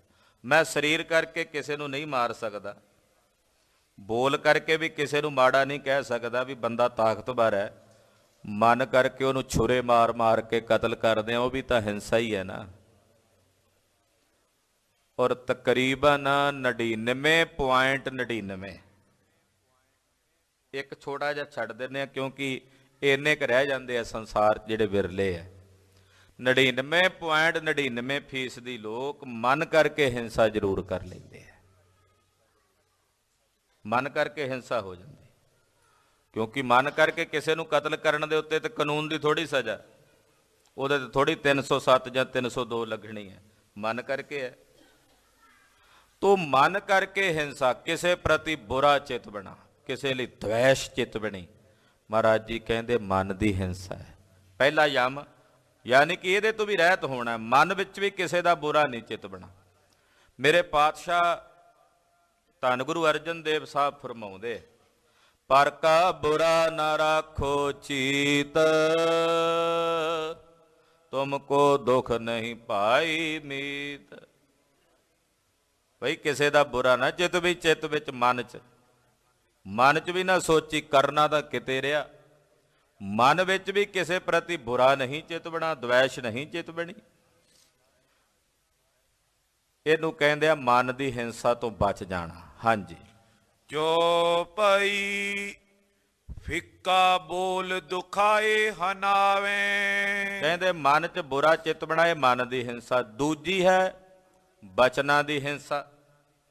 ਉਹ ਕਿਹੜੀ ਆ ਵੀ ਰਸਨਾ ਤੋਂ ਫਿੱਕਾ ਬੋਲ ਕੇ ਕਿਸੇ ਦਾ ਦਿਲ ਬਲੁੰਦਰ ਲੈਣਾ, ਜ਼ੁਬਾਨ ਤੋਂ ਫਿੱਕਾ ਬੋਲ ਕੇ ਕਿਸੇ ਦਾ ਹਿਰਦਾ ਤੋੜ ਦੇਣਾ,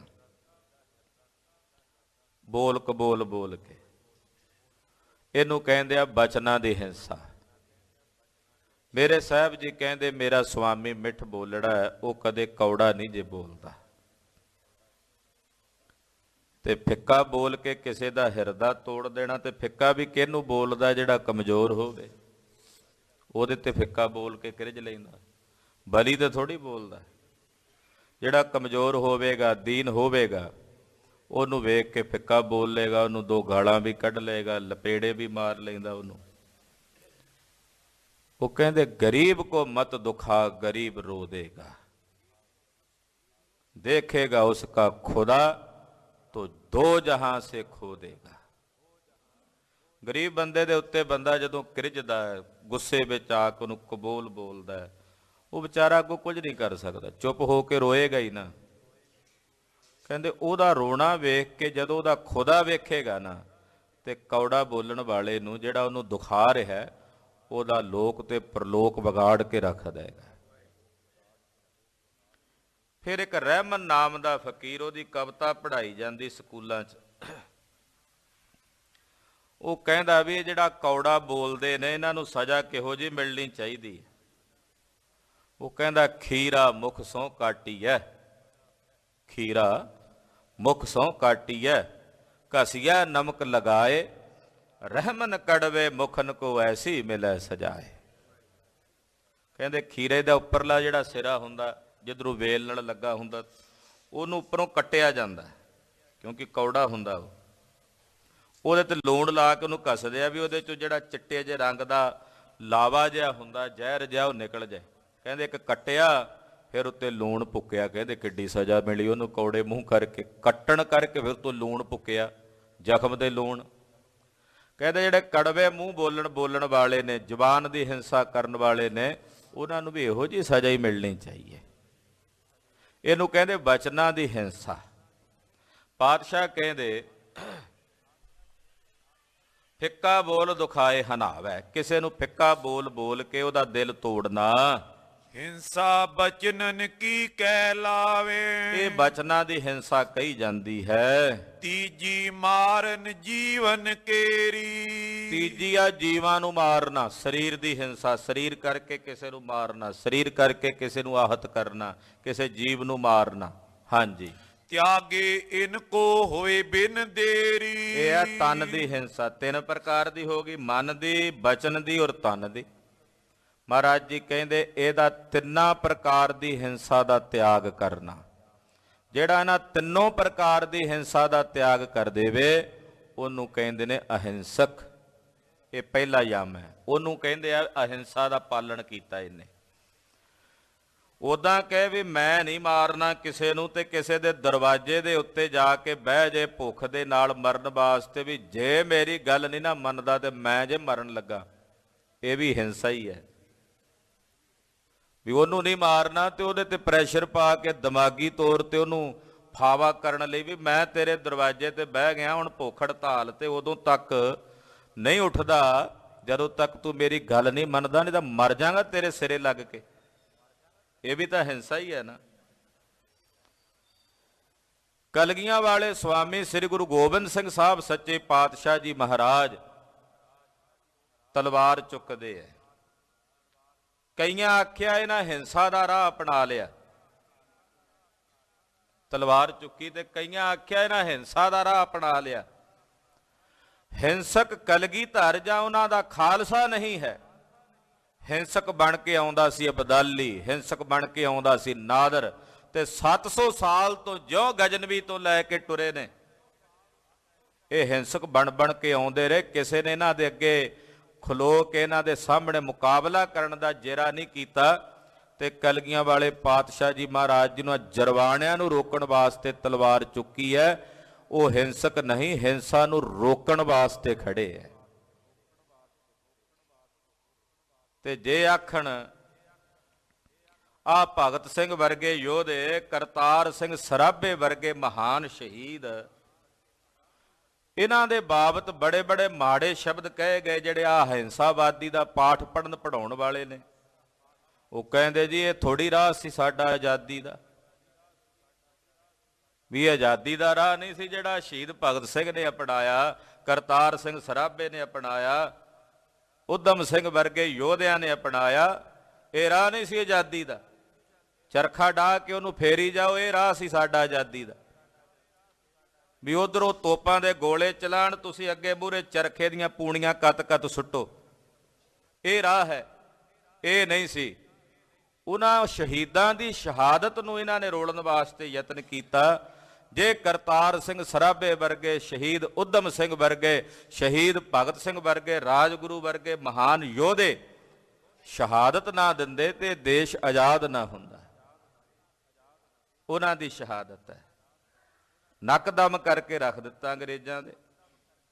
ਸੋ ਕਹਿਣ ਤੋਂ ਭਾਵ ਸ਼ਹੀਦ ਬਾਬਾ ਹਨੂਮਾਨ ਸਿੰਘ ਜੀ, ਜਿਨ੍ਹਾਂ ਦਾ ਸਿੰਘ ਸ਼ਹੀਦਾਂ ਸਥਾਨ ਹੈ ਸੁਹਾਣੇ ਦੇ, ਉਹ ਇੱਥੇ ਗੁਰਦੁਆਰਾ ਦੂਖ ਨਿਵਾਰਨ ਸਾਹਿਬ ਵੀ ਕੁਝ ਸਮਾਂ ਪੜਾ ਕੀਤਾ। ਉਹਨਾਂ ਨੇ ਪਟਿਆਲੇ ਦੇ ਰਾਜੇ ਨੇ ਹਮਲਾ ਕੀਤਾ ਅੰਗਰੇਜ਼ਾਂ ਦੀ ਗੱਲ ਮੰਨ ਕੇ, ਇੱਥੋਂ ਲੜਦਿਆਂ ਗਏ। ਉਹ ਸਨ ਜਿਨ੍ਹਾਂ ਨੇ ਅੰਗਰੇਜ਼ਾਂ ਦੇ ਖਿਲਾਫ ਮੁਹਿੰਮ ਸ਼ੁਰੂ ਕੀਤੀ ਸੀ ਲੜਨ ਦੀ।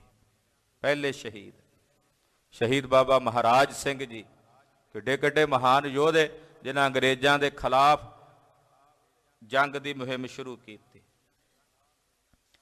ਸੋ ਕਹਿਣ ਤੋਂ ਭਾਵ ਇਹ ਹਿੰਸਾ, ਇਹਨਾਂ ਨੇ ਬਹੁਤ ਬੜੇ ਮਾੜੇ ਕੋਝੇ ਤਰੀਕੇ ਦੇ ਨਾਲ ਭੰਡਣ ਦਾ ਯਤਨ ਕੀਤਾ। ਖਾਲਸਾ ਜੀ ਅਹਿੰਸਾ ਇਹ ਨਹੀਂ ਹੈ। ਇਹ ਅਹਿੰਸਾ ਦਾ ਜਿਹੜਾ ਪਾਠ ਪੜਾਉਂਦੇ ਹੈ, ਇਹ ਕਹਿ ਕੇ ਜੀ ਇਹ ਯੋਗ ਨਹੀਂ ਸੀ ਇਹ ਸ਼ਸਤਰ ਚੁੱਕਣੇ, ਹਥਿਆਰ ਚੁੱਕਣੇ।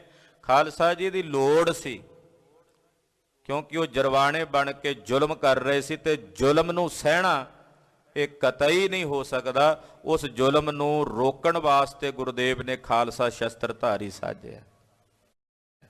ਖੈਰ ਰਹੋ ਵਿਚਾਰ। ਅਹਿੰਸਾ ਇੱਥੇ ਕਹਿੰਦੇ 3 ਪ੍ਰਕਾਰ ਦੀ ਹੈ। ਮਨ ਕਰਕੇ ਕਿਸੇ ਨੂੰ ਬੁਰਾ ਨਹੀਂ ਚਿਤਵਣਾ, ਰਸਨਾ ਕਰਕੇ ਬੁਰਾ ਨਹੀਂ ਬੋਲਣਾ, ਸਰੀਰ ਕਰਕੇ ਕਿਸੇ ਦਾ ਕਤਲ ਨਹੀਂ ਕਰਨਾ। ਇਹ 3 ਪ੍ਰਕਾਰ ਦੀ ਅਹਿੰਸਾ ਇਹ ਯੋਗੀਆਂ ਦੇ ਵਿੱਚ ਮੰਨੀ ਜਾਂਦੀ ਹੈ। ਦੁਤੀਏ ਸੱਚ ਉਚਰਨ ਨਿਰਭੈ। ਦੁਤੀਏ ਸੱਚ ਉਚਰਨ ਨਿਰਭੈ। ਦੂਸਰਾ ਯਮ ਹੈ, ਕਿਉਂਕਿ ਯਮ 10 ਪ੍ਰਕਾਰ ਦਾ ਚੱਲ ਰਿਹਾ। ਇੱਕ ਦਾ ਵਰਣਨ ਹੋ ਗਿਆ ਅਹਿੰਸਾ, ਦੂਜਾ ਹੈ ਸੱਚ ਬੋਲਣਾ, ਸੱਚ ਕਹਿਣਾ, ਸੱਚ ਦੇ ਉੱਤੇ ਪਹਿਰਾ ਦੇਣਾ। ਦੁਤੀਏ ਸੱਚ ਉਚਰਨ ਨਿਰਵਹਿ, ਸੱਚ ਬੋਲਣ ਦੇ ਉੱਤੇ ਨਿਰਵਾਹ ਕਰਨਾ, ਇਸ ਹੱਦ ਤੱਕ ਕਿ ਇਸ ਰਸਨਾ ਤੋਂ ਝੂਠ ਨਾ ਬੋਲਣਾ ਪਵੇ। ਕਬਹੂ ਕੂਰ ਨੈ ਕੈ ਬਿਦ ਕਹੇ, ਕਿਸੇ ਵੀ ਪ੍ਰਕਾਰ ਨਾਲ ਕਦੇ ਵੀ ਆਪਣੇ ਮੂੰਹੋਂ ਝੂਠ ਨਾ ਬੋਲੇ। ਕੂੜ ਕਹਿੰਦੇ ਨੇ ਝੂਠ ਨਾ ਬੋਲੇ, ਸੱਚ ਕਹੇ, ਸੱਚ ਬੋਲੇ। ਤੀਜੇ ਹੈ ਦ્વੈ ਭਾਂਤ ਸਤੇਈ, ਕਹਿੰਦੇ ਇਹਨੂੰ ਕਹਿੰਦੇ ਆ, ਇਹ ਹੈ ਦੂਸਰਾ ਯਮ। ਪਹਿਲਾ ਹੈ ਅਹਿੰਸਾ, ਦੂਸਰਾ ਹੈ ਸੱਚ ਬੋਲਣਾ, ਤੇ ਤੀਜਾ ਹੈ ਚੋਰੀ ਨਹੀਂ ਕਰਨੀ, ਚੋਰੀ ਨਾ ਕਰਨੀ। ਹੁਣ ਚੋਰੀ ਵੀ ਦੋ ਪ੍ਰਕਾਰ ਦੀ ਹੈ, ਸੁਣੋ ਜੀ। ਇੱਕ ਤਨ ਕੀ ਇੱਕ ਮਨ ਕੀ ਸੋਈ, ਇੱਕ ਹੈ ਤਨ ਦੀ ਚੋਰੀ ਤੇ ਦੂਜੀ ਹੈ ਮਨ ਕਰਕੇ ਚੋਰੀ ਕਰਨੀ। ਹਾਂਜੀ, ਪਰ ਕੀ ਵਸਤ ਛਪਾਵਨ ਕਰਨੀ, ਕਹਿੰਦੇ ਕਿਸੇ ਪਰਾਏ ਦੀ ਵਸਤੂ ਛੁਪਾ ਲੈਣੀ, ਲੁਕਾ ਲੈਣੀ। ਏਉ ਸਤੇਈ ਤਨ ਕੀ ਬਰਨੀ, ਸਰੀਰ ਕਰਕੇ ਕਿਸੇ ਦੀ ਵਸਤੂ ਪਈ ਉਹ ਚੁੱਕ ਕੇ ਚੁਰਾ ਕੇ ਲੁਕਾ ਲਈ, ਇਹਨੂੰ ਕਹਿੰਦੇ ਨੇ ਤਨ ਦੀ ਚੋਰੀ। ਹਾਂਜੀ, ਕਰੇ ਪਾਪ ਪੁਨ ਰਾਖ ਦੁਰਾਏ, ਦੂਜੀ ਆ ਮਨ ਦੀ ਚੋਰੀ, ਵੀ ਪਾਪ ਕਰਕੇ ਫਿਰ ਉਹਨੂੰ ਲੁਕਾ ਕੇ ਰੱਖਣਾ, ਵੀ ਕਿਸੇ ਨੂੰ ਪਤਾ ਨਾ ਲੱਗੇ। ਪਾਪ ਕਰਨਾ ਤੇ ਪਾਪ ਕਰਕੇ ਫਿਰ ਉਹਦੇ ਤੇ ਪਰਦਾ ਪਾ ਕੇ ਉਹਨੂੰ ਲੁਕਾ ਕੇ ਰੱਖਣਾ। ਇਹ ਮਨ ਕੀ ਚੋਰੀ ਕਹਿਲਾਏ, ਇਹ ਹੈ ਮਨ ਦੀ ਚੋਰੀ। ਹਾਂਜੀ, ਇਨ ਦ્વੈ ਤਜਨ ਤ੍ਰਿਤੀਏ ਯਮ ਜਾਨੋ, ਇਹਨਾਂ ਦੋ ਪ੍ਰਕਾਰ ਦੀਆਂ ਚੋਰੀਆਂ ਦਾ ਤਿਆਗ ਕਰ ਦੇਣਾ, ਇਹਨੂੰ ਕਹਿੰਦੇ ਨੇ ਤੀਸਰਾ ਯਮ, ਚੋਰੀ ਨਾ ਕਰਨੀ। ਇਹ ਤੀਸਰਾ ਯਮ ਹੈ। ਭੂਲ ਨ ਕਉ ਨਿਰਪਤ ਮਨ ਠਾਨੋ, ਇਹ ਰਾਜਾ ਸ਼ਿਵਨਾਭ ਭੁੱਲ ਕੇ ਵੀ ਕਦੇ ਚੋਰੀਆਂ ਨਹੀਂ ਕਰਨੀਆਂ। ਚੌਥੇ ਬ੍ਰਹਮਚਰਜ ਸੁਖ ਸਾਰੂ, ਹੁਣ ਚੌਥਾ ਹੈ ਬ੍ਰਹਮਚਰਜ ਪਾਲਣਾ। ਬ੍ਰਹਮਚਰਜ ਇਹ ਵੀ ਯੋਗ ਦੇ ਜਿਹੜੇ 8 ਅੰਗ ਨੇ, ਯਮ ਜਿਹੜੇ ਨੇ 10, ਉਹਨਾਂ ਵਿੱਚੋਂ ਇੱਕ ਯਮ ਹੈ ਬ੍ਰਹਮਚਰਜ ਪਾਲਣਾ, ਤੇ ਬ੍ਰਹਮਚਰਜ ਪਾਲਦੇ ਹਨ। ਜੀਤਨ ਕਾਮ ਅਸ਼ਟ ਪ੍ਰਕਾਰੂ, ਬ੍ਰਹਮਚਰਜ ਕੀ ਹੈ? 8 ਪ੍ਰਕਾਰ ਦੇ ਕਾਮ ਦੇ ਉੱਤੇ ਜਿੱਤ ਪ੍ਰਾਪਤ ਕਰਨੀ। ਕਾਮ ਜਿਹੜਾ ਇੱਕ ਪ੍ਰਕਾਰ ਨਾਲ ਹੀ ਨਹੀਂ ਜਾਂਦਾ ਸਰੀਰ ਚੋਂ, 8 ਪ੍ਰਕਾਰ ਨਾਲ ਇਹ ਕਾਮ ਸਰੀਰ ਦੇ ਉੱਤੇ ਹਮਲਾ ਕਰਦਾ ਹੈ। ਉਹ 8 ਪ੍ਰਕਾਰ ਦਾ ਜਿਹੜਾ ਕਾਮ ਹੈ ਉਹਦੇ ਤੇ ਜਿੱਤ ਪ੍ਰਾਪਤ ਕਰ ਲੈਣੀ, ਇਹਨੂੰ ਬ੍ਰਹਮਚਰਜ ਕਹਿੰਦੇ ਹਨ। ਪ੍ਰਿਥਮੈ ਤ੍ਰਿਆ ਕੀ ਬਾतें ਕਰਨੀ, ਜਿਹੜਾ 8 ਪ੍ਰਕਾਰ ਦਾ ਕਾਮ ਹੈ, ਸ਼ਿਵਨਾਭ ਕਹਿੰਦਾ ਮਹਾਰਾਜ ਜੀ ਇਹ ਕਿਹੜਾ ਕਿਹੜਾ? ਸਤਿਗੁਰੂ ਜੀ ਕਹਿੰਦੇ ਪਹਿਲਾ ਹੈ 8 ਪ੍ਰਕਾਰ ਦੇ ਕਾਮ ਚੋਂ ਪਹਿਲਾ, ਇਸਤਰੀਆਂ ਦੀਆਂ ਗੱਲਾਂ ਸੁਣਨੀਆਂ ਪਿਆਰੀਆਂ ਪਿਆਰੀਆਂ ਕੰਨਾਂ ਦੁਆਰਾ। ਉਦੋਂ ਕੰਨਾਂ ਦੁਆਰਾ ਬਿੰਦ ਚਲਿਆ ਜਾਂਦਾ ਵੀ ਲੰਮੇ ਸਮੇਂ ਤੱਕ ਪਰ ਇਸਤਰੀਆਂ ਦੀਆਂ ਗੱਲਾਂ ਗਹੁ ਨਾਲ ਧਿਆਨ ਨਾਲ ਸੁਣਨੀਆਂ। ਕਹਿੰਦੇ ਏਦਾਂ ਕੰਨਾਂ ਦੁਆਰਾ ਕਾਮ ਦਾ ਬਿੰਦ ਚਲਿਆ ਜਾਂਦਾ ਹੈ। ਦੂਜੇ ਸੁਨ ਸੁਨ ਮਨ ਮੈਂ ਤਰਨੀ, ਦੂਜਾ ਕਾਮ ਹੈ ਸੁਣ ਸੁਣ ਕੇ ਗੱਲਾਂ ਉਹਨਾਂ ਨੂੰ ਮਨ 'ਚ ਧਰਨਾ, ਮਨ 'ਚ ਵਸਾਉਣਾ। ਤੀਜੈ ਤ੍ਰਿਆ ਇਕਾਂਤ ਮਿਲ ਬੈਸਨ, ਤੀਜਾ ਕਾਮ ਹੈ ਕਿ ਇਕਾਂਤ ਵਿੱਚ ਇਸਤਰੀਆਂ ਨਾਲ ਬਹਿ ਕੇ ਸਮਾਂ ਬਤੀਤ ਕਰਨਾ। ਚੌਥੇ ਹੋਵਤ ਅੰਗ ਸਪਰਸ਼ਨ, ਚੌਥਾ ਸਰੀਰ ਦਾ ਸਪਰਸ਼ ਕਰਨਾ, ਅੰਗਾਂ ਦਾ ਸਪਰਸ਼ ਕਰਨਾ, ਇਹ ਚੌਥਾ ਕਾਮ ਹੈ। ਪੰਚਮ ਹਿਤ ਕਰ ਦੇਖੈ ਤੀਆ ਕੋ, ਪੰਜਵਾਂ ਨੇਤਰਾਂ ਦੁਆਰਾ ਵੀ ਬਿੰਦ ਚਲਿਆ ਜਾਂਦਾ, ਜਦੋਂ ਪਰ ਇਸਤਰੀਆਂ ਨੂੰ ਮੰਦ ਭਾਵਨਾ ਰੱਖ ਕੇ, ਮਾੜੀ ਵਾਸ਼ਨਾ ਰੱਖ ਕੇ ਵੇਖਦਾ, ਹਿੱਤ ਨਾਲ ਵੇਖਦਾ, ਭੁੱਖਿਆਂ ਬਾਜਾਂ ਵਾਂਗੂ ਇਹਦੀਆਂ ਅੱਖਾਂ ਪਰਾਏ ਤਨ ਨੂੰ ਤੱਕਦੀਆਂ ਨੇ, ਉਦੋਂ ਨੇਤਰਾਂ ਦੁਆਰੀ ਕਾਮ ਦੀ ਜਿਹੜੀ ਵਾਸ਼ਨਾ ਉਹ ਪ੍ਰਗਟ ਹੁੰਦੀ ਹੈ। ਛਟੇ ਅਲਿੰਗਨ ਕਰੇ ਹੀ ਐਸੋ, ਤੇ 6ਵਾਂ ਮਨ ਕਰਕੇ ਸਿਮਰਨ ਕਰੀ ਜਾਣਾ, ਪਰ ਇਸਤਰੀਆਂ ਨੂੰ ਮਨ ਕਰਕੇ ਚੇਤੇ ਕਰੀ ਜਾਣਾ। ਸਪਤ ਚਿਤਵਨੋ ਮਨ ਮੈਂ ਨਾਰੀ, ਤੇ 7ਵਾਂ ਮਨ ਦੇ ਵਿੱਚ ਉਹਨਾਂ ਨੂੰ ਚੇਤੇ ਕਰਨਾ, ਤੇ 6ਵਾਂ ਹੈ ਮਨ ਕਰਕੇ ਭੋਗ ਭੋਗਣੇ।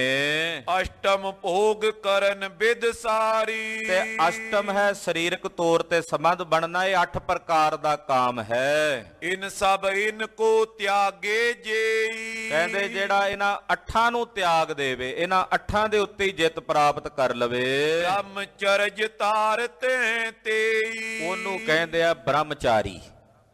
ਉਹ ਹੁੰਦਾ ਬ੍ਰਹਮਚਾਰੀ ਜਿਹੜਾ ਇਹਨਾਂ 8 ਦੇ ਉੱਤੇ ਕੇਵਲ ਇੱਕ ਇੰਦਰੀ ਨੂੰ ਜਿੱਤ ਕੇ ਕੋਈ ਕਹੇ ਵੀ ਮੈਂ ਤਾਂ ਬਾਲ ਬ੍ਰਹਮਚਾਰੀ ਆ, ਬਾਕੀ ਜਿਹੜਾ 7 ਪ੍ਰਕਾਰ ਦਾ ਉਹਦੇ ਤੋਂ ਨਹੀਂ ਬਚਿਆ, ਉਹ ਬ੍ਰਹਮਚਾਰੀ ਨਹੀਂ ਹੋ ਸਕਦਾ।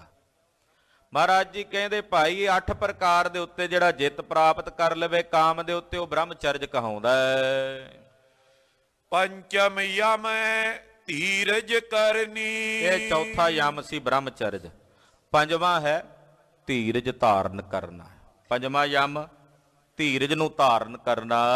ਦੁੱਖ ਸੁਖ ਸਦਾ ਸਏ ਸਮ ਧਰਨੀ। ਦੁੱਖ ਹੋਵੇ ਸੁੱਖ ਹੋਵੇ, ਜਿਵੇਂ ਧਰਤੀ 'ਚ ਧੀਰਜ ਹੁੰਦਾ ਨਾ, ਇਦਾਂ ਧਰਤੀ ਵਾਂਗੂ ਦੁੱਖ ਤੇ ਸੁੱਖ ਨੂੰ ਧੀਰਜ ਨਾਲ ਸਹੇ। ਸੁੱਖ ਆਵੇ ਤਾਂ ਧਰਤੀ ਵਾਂਗੂ ਅਡੋਲ ਰਹੇ, ਦੁੱਖ ਆਵੇ ਤਾਂ ਧਰਤੀ ਵਾਂਗੂ ਅਡੋਲ ਰਹੇ। ਕਹਿੰਦੇ ਇਦਾਂ ਧੀਰਜ ਕਰਨਾ। ਇਹ 10 ਪ੍ਰਕਾਰ ਦੇ ਯਮ ਚੋਂ ਜਿਹੜਾ ਪੰਜਵਾਂ ਯਮ ਹੈ ਉਹਨੂੰ ਕਹਿੰਦੇ ਨੇ ਧੀਰਜ ਕਰਨਾ। ਇਦਾਂ ਧੀਰਜ ਰੱਖੇ। ਆਪਦ ਸੰਪਦ ਆਤਪ ਸੀਤਾ। ਦੁੱਖ ਹੋਵੇ, ਆਪਤ ਵਿਪਤਾ ਹੋਵੇ, ਜਾਂ ਸੰਪਤ ਵਿਭੂਤੀ ਧਨ ਸੰਪਦਾ ਹੋਵੇ, ਠੰਡ ਹੋਵੇ, ਗਰਮੀ ਹੋਵੇ, ਬਿਕੁਲ ਨਾ ਹੋਏ ਡੁਲਾਵੇ ਚੀਤਾ। ਉਹਦੇ 'ਚ ਵਿਆਕੁਲ ਨਾ ਹੋਵੇ ਤੇ ਆਪਣੇ ਚਿੱਤ ਨੂੰ ਡਾਵਾਂ ਡੋਲ ਨਾ ਕਰੇ। ਖਸ਼ਟਮ ਯਮ ਖਿਮਾ ਸੁਹਾਈ। ਇਹ ਹੈ ਧੀਰਜ। ਤੇ ਫਿਰ 6ਵਾਂ ਯਮ ਹੈ ਖਿਮਾ ਕਰ ਦੇਣਾ। ਬੜਾ ਵੱਡਾ ਗੁਣ ਹੈ ਕਿਸੇ ਨੂੰ ਖਿਮਾ ਕਰਨਾ। ਇਹ 6ਵਾਂ ਯਮ ਹੈ ਮਨ ਮੈਂ ਛੋਭ ਨ ਕਬੂ ਉਠਾਈ। ਕਹਿੰਦੇ 6ਵਾਂ ਯਮ ਜਿਹੜਾ ਖਿਮਾ ਹੈ ਇਹਦਾ ਮਤਲਬ ਹੈ ਵੀ ਮਨ 'ਚ ਕਿਸੇ ਪ੍ਰਤੀ ਵੀ ਛੋਭ ਨਾ ਰੱਖੇ, ਕਿਸੇ ਪ੍ਰਤੀ ਵੀ ਗੁੱਸੇ ਦਾ ਭਾਵ ਨਾ ਰੱਖੇ। ਭਲਾ ਕੇ ਬੁਰਾ ਬਖਾਨੇ ਕੋਈ ਭਲਾ ਕਵੇ ਤੇ ਭਾਵੇਂ ਕੋਈ ਬੁਰਾ ਕਹੇ। ਸਹਿਨਸ਼ੀਲ ਮਨ ਸਭ ਤੇ ਹੋਏ। ਕਹਿੰਦੇ ਸਭ ਗੱਲਾਂ ਤੋਂ ਮਨ ਸਹਿਨਸ਼ੀਲ ਹੋ ਜਾਵੇ। ਸਪਤਮ ਦੁਖੀ ਨਾ ਦੇਖੇ ਕਾਈ। ਇਹਨੂੰ ਕਹਿੰਦੇ ਨੇ ਗੁਰੂ ਖਾਲਸਾ ਜੀ ਖਿਮਾ ਦਾ ਯਮ। ਇਹ 6 ਹੋ ਗਏ। 7ਵਾਂ ਯਮ ਹੈ ਕਿ ਕਿਸੇ ਨੂੰ ਦੁਖੀ ਨਾ ਵੇਖਣ, ਜਿਹਨੂੰ ਦਇਆ ਕਹਿੰਦੇ, ਦਇਆ ਕਰਨੀ।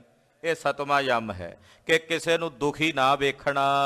ਦਇਆ ਕਰੇ ਸਭ ਸੋ ਨਿਰਭਾਈ। ਉਹਦੇ ਤੇ ਦਇਆ ਕਰਨੀ। ਇਹਨੂੰ ਖਾਲਸਾ ਜੀ 7ਵਾਂ ਯਮ ਕਹਿੰਦੇ ਹਨ, ਦਇਆ। ਅਸ਼ਟਮ ਕੋਮਲ ਹਿਰਦਾ ਰਾਖੇ। 8ਵਾਂ ਹੈ ਕੋਮਲਤਾ, ਕਿ ਆਪਣੇ ਹਿਰਦੇ ਨੂੰ ਕੋਮਲ ਰੱਖਣਾ। ਹਾਂਜੀ। ਸ਼ੁਭ ਉਪਦੇਸ਼ ਸਭਨ ਸੋ ਪਾਖੇ। ਸਭ ਨੂੰ ਸ਼ੁਭ ਉਪਦੇਸ਼ ਦੇਣਾ, ਚੰਗੀਆਂ ਗੱਲਾਂ ਸੁਣਾਉਣੀਆਂ। ਨੌਮੋ ਯਮ ਮਿਰਜਾ ਦੇ ਆਹਾਰਾ। 9ਵਾਂ ਯਮ ਹੈ ਕਿ ਭੋਜਨ ਦੇ ਵਿੱਚ ਮਰਿਆਦਾ ਰੱਖਣੀ, ਕਿ ਭੋਜਨ ਕਿਹੜਾ ਖਾਣਾ ਕਿਹੜਾ ਨਹੀਂ ਖਾਣਾ, ਇਹਦੇ ਵਿੱਚ ਧਿਆਨ ਦੇ ਕੇ ਖਿਆਲ ਰੱਖਣਾ। ਕਹਿੰਦੇ 9ਵਾਂ ਯਮ ਹੈ ਭਲਾ ਬੁਰਾ ਲਖ ਕਰੇ ਵਿਚਾਰਾ। ਭਲਾ ਤੇ ਬੁਰਾ ਵੇਖ ਕੇ ਵੀ ਇਹ ਭੋਜਨ ਮਾੜਾ ਹੈ, ਇਹ ਅਹਿੰਸਾ ਦੇ ਨਾਲ ਕੀਤਾ ਹੋਇਆ, ਜਾਂ ਇਹਦੇ ਵਿੱਚ ਆਹ ਚੀਜ਼ ਖਾਣ ਯੋਗ ਨਹੀਂ, ਇਹ ਵਿਚਾਰ ਕਰਨੀ। ਖਾਵਨ ਕੋ ਆਹਾਰ ਹੈ ਜੇਤੋ। ਜਿੰਨਾ ਭੋਜਨ ਛਕਣ ਦੇ ਵਿੱਚ ਸਾਹਮਣੇ ਆਇਆ ਭੁੱਖ ਲੱਗੀ ਐ, ਚੌਥੇ ਭਾਗ ਖਾਏ ਕੰਮ ਤੇਤੋ। ਕਹਿੰਦੇ ਜੇ 4 ਪ੍ਰਸ਼ਾਦਿਆਂ ਦੀ ਭੁੱਖ ਹੈ ਤੇ 3 ਹੀ ਖਾਵੇ, ਇੱਕ ਨਾ ਹੋਰ ਖਾਵੇ ਉੱਪਰੋਂ। ਕਹਿੰਦੇ ਇਸ ਪ੍ਰਕਾਰ ਇਹ ਭੋਜਨ ਦਾ ਯਮ ਹੈ 9ਵਾਂ। 10ਵਾਂ ਯਮ ਸੋ ਸੋਚ ਲਖੀਜੈ। 10ਵਾਂ ਹੈ ਪਵਿੱਤਰਤਾ ਰੱਖਣੀ, ਸਰੀਰ ਪਵਿੱਤਰ ਰੱਖਣਾ, ਸਰੀਰ ਤੇ ਪਾਏ ਬਸਤਰ ਸਾਫ਼ ਸੁਥਰੇ ਰੱਖਣੇ। ਕਹਿੰਦੇ ਇਹ 10ਵਾਂ ਯਮ ਹੈ ਜਲ ਮਿਰਤ ਕਾ ਇਸ਼ਨਾਨ ਕਰੀਜੈ। ਕਹਿੰਦੇ ਜਲ ਦੇ ਵਿੱਚ ਇਸ਼ਨਾਨ ਕਰਨਾ, ਸਰੀਰ ਦੀ ਕਿਰਿਆ ਸੋਧ ਕੇ ਰੱਖਣੀ। ਰਾਗ ਦ્વੈਕ ਕੀ ਮਲ ਉਰਮਾਈ। ਔਰ ਰਾਗ ਤੇ ਦ્વੈਸ਼ ਦੀ ਜਿਹੜੀ ਮੈਲ ਮਨ ਨੂੰ ਲੱਗੀ ਹੋਈ ਹੈ, ਤਜ ਕਰ ਸੋਚ ਕਰਤ ਐ ਤਾਈ। ਕਹਿੰਦੇ ਉਹਨੂੰ ਛੱਡ ਕੇ ਰਾਗ ਦ્વੈਸ਼ ਨੂੰ, ਹਿਰਦੇ ਨੂੰ ਵੀ ਸ਼ੁੱਧ ਕਰਨਾ ਤੇ ਸਰੀਰ ਨੂੰ ਵੀ ਸ਼ੁੱਧ ਕਰਨਾ। ਕਹਿੰਦੇ ਇਹ 10ਵਾਂ ਯਮ ਹੈ ਜਿਹਨੂੰ ਸੋਚ ਕਹਿੰਦੇ ਹਨ। ਯਮ 10 ਇਸੀ ਪ੍ਰਕਾਰ ਅਲਾਏ। ਇਹ 10 ਪ੍ਰਕਾਰ ਦੇ ਯਮ ਨੇ ਮਹਾਰਾਜ ਜੀ ਕਹਿੰਦੇ ਰਾਜਾ ਸ਼ਿਵਨਾਭ ਜੀ ਜੋ ਤੁਹਾਨੂੰ ਦੱਸੇ ਹਨ। ਇਹ 10 ਪ੍ਰਕਾਰ ਦੇ ਯਮ ਨੇ। ਤੇ ਮਹਾਰਾਜ ਜੀ ਕਹਿੰਦੇ ਜਿਹੜੇ ਦੂਸਰਾ ਅੰਗ ਹੈ ਯੋਗ ਦਾ ਨੇਮ, ਮਹਾਰਾਜ ਜੀ ਕਹਿੰਦੇ ਉਹ ਵੀ 10 ਪ੍ਰਕਾਰ ਦੇ ਨੇ। 10 ਪ੍ਰਕਾਰ ਦੇ ਯਮ ਉਹ ਅੱਜ ਵਰਣਨ ਹੋਏ ਨੇ। ਕੱਲ ਦੀ ਕਥਾ ਵਿੱਚ ਨੇਮ ਮਹਾਰਾਜ ਜੀ ਵਰਣਨ ਕਰ ਰਹੇ ਨੇ। ਉਹ ਕਥਾ ਆਪ ਜੀ ਅਗਲਿਆਂ ਪ੍ਰਸੰਗਾਂ ਵਿੱਚ ਸਰਵਣ ਕਰੋਗੇ। ਗਰੀਬ ਨਵਾਜ ਸਾਹਿਬ ਜੀ ਦੀ ਕਥਾ ਕਥਨ ਕਰਦਿਆਂ ਹੋਈਆਂ ਭੁੱਲਾਂ ਚੁੱਕਾਂ ਦੀ ਖਿਮਾ। ਵਾਹਿਗੁਰੂ ਵਾਹਿਗੁਰੂ ਵਾਹਿਗੁਰੂ ਵਾਹਿਗੁਰੂ।